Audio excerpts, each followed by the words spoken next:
What's up to all those alone in the zone? It's Sketchator, not to be confused with Skeletor. John Eli Lopez back once again on a mission to get you one step closer to being the king or the queen of the pencil. And today I'll be rendering the late great Malcolm X using the same reference photo I used on my previous video for the quick sketch. But this time I will be doing a pencil sketch and building it up from then. Okay, so let's get started. Getting the overall shape out. Last video, I just went for it with a marker. So this time I will be taking my time with it. Last video, I just went for it with a marker, so my room for error was definitely more narrow than this because I'm sketching it out first with a pencil, and we are going to compare and contrast and see how much of a difference I could have achieved with the pencil sketch compared to the marker quick draw.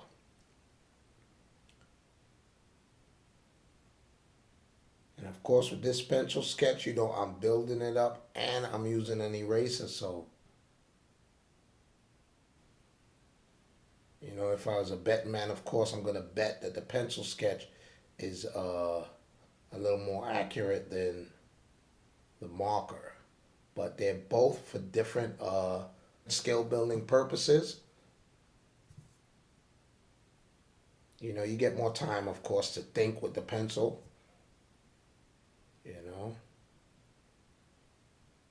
Go back and forth. As you see, as I'm getting the shape down, I'm getting darker. Let's match up those jawbones right there. And that's really what it's about, confidence building. As compared to the marker, you're stuck with whatever line you did. You just have to work with that line. And definitely I would recommend, purchasing a kneaded eraser. You have more of a, you can shape that. You can make a point on the kneaded eraser and use it just like a pencil to get little areas that you might want to just erase, So if you don't have one of those, definitely it's a good purchase. The kneaded eraser.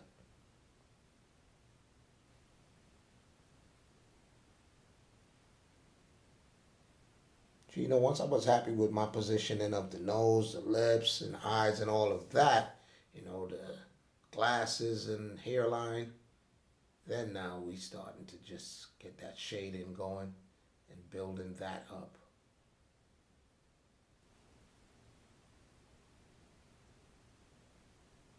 And just like the value scale, it goes from light to dark. That's how your sketch should go. Real light, and then just start getting those darks in. And the sooner you get the darks in, the better, in my opinion. That's why I, darkened in the eyes almost instantly, just so everything else could kind of play off of that dark area. Because that's going to stick out at the beginning, and then you kind of try to build everything else up around that dark area so it doesn't, overtake your overall piece. But you definitely want to establish the darks as soon as you can. Or at least one of the darkest areas as soon as you can. You see now, the goatee, I'm establishing all shades of gray in there, but I'm definitely making sure and getting some darks in there to match with the eyes. And now we are, getting that balance going. And of course, the top of the glasses are just as dark as the innards of the eye, the pupil, and the iris. So I'll establish that now.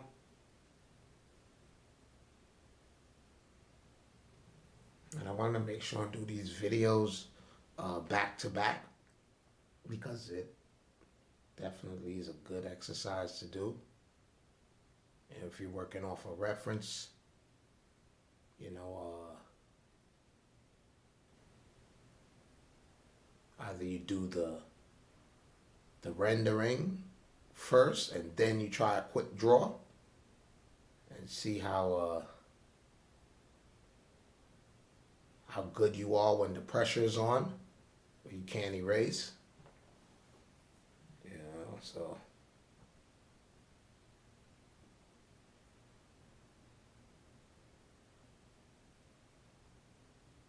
it's definitely a good thing to do, a good technique.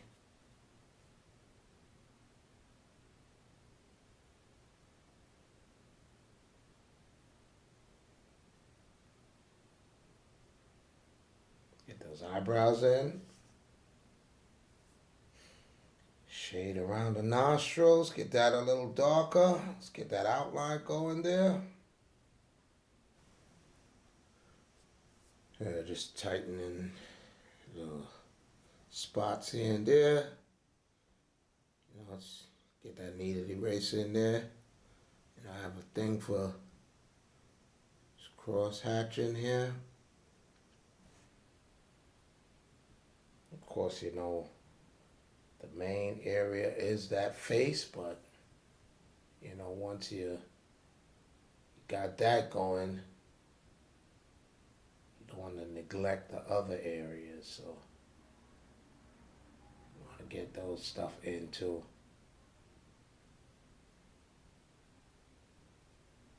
And the inside of that ring is a dark area too.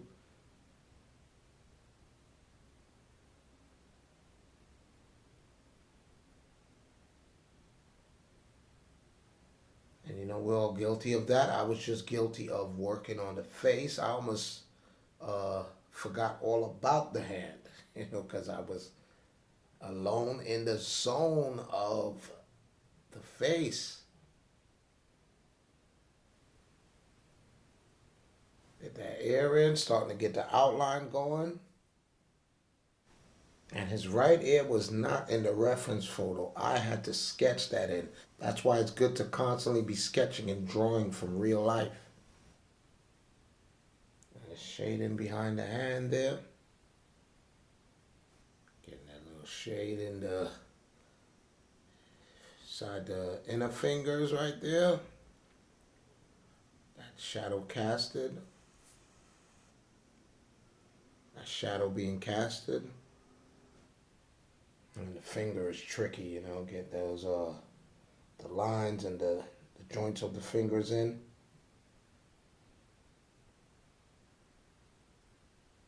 The inside of the glasses there.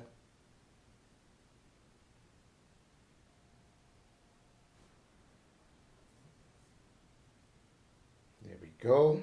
Now it's time to outline everything else. Get that shirt going. The tie.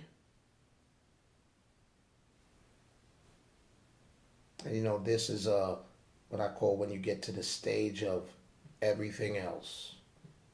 You've got the finer details in, and now you just have everything else to build on to kind of bring it all up together now. And you don't want to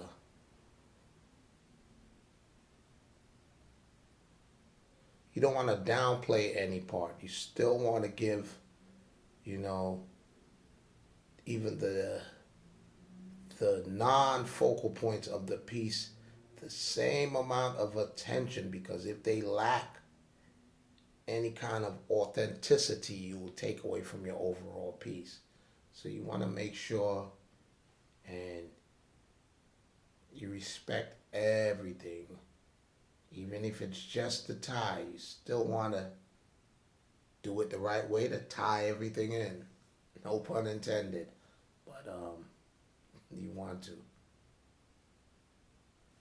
Even the hair, because I'm getting this final part in. Getting that shading going.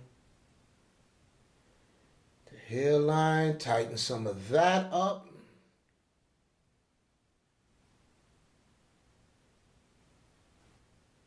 Tightening up inside those glasses right there. Let's redefining the eyes a little bit there. You know, little final touches here and there. And there you have it, folks. We are done. And as you see, compared to my quick draw, this one definitely has more life to it. I hope you guys got some value from this video. If you did, by any means necessary, hit that subscribe button. Hit the like, leave a comment. Any feedback will be appreciated. So until next time, John Eli Lopez signing out. Y'all be good and be safe.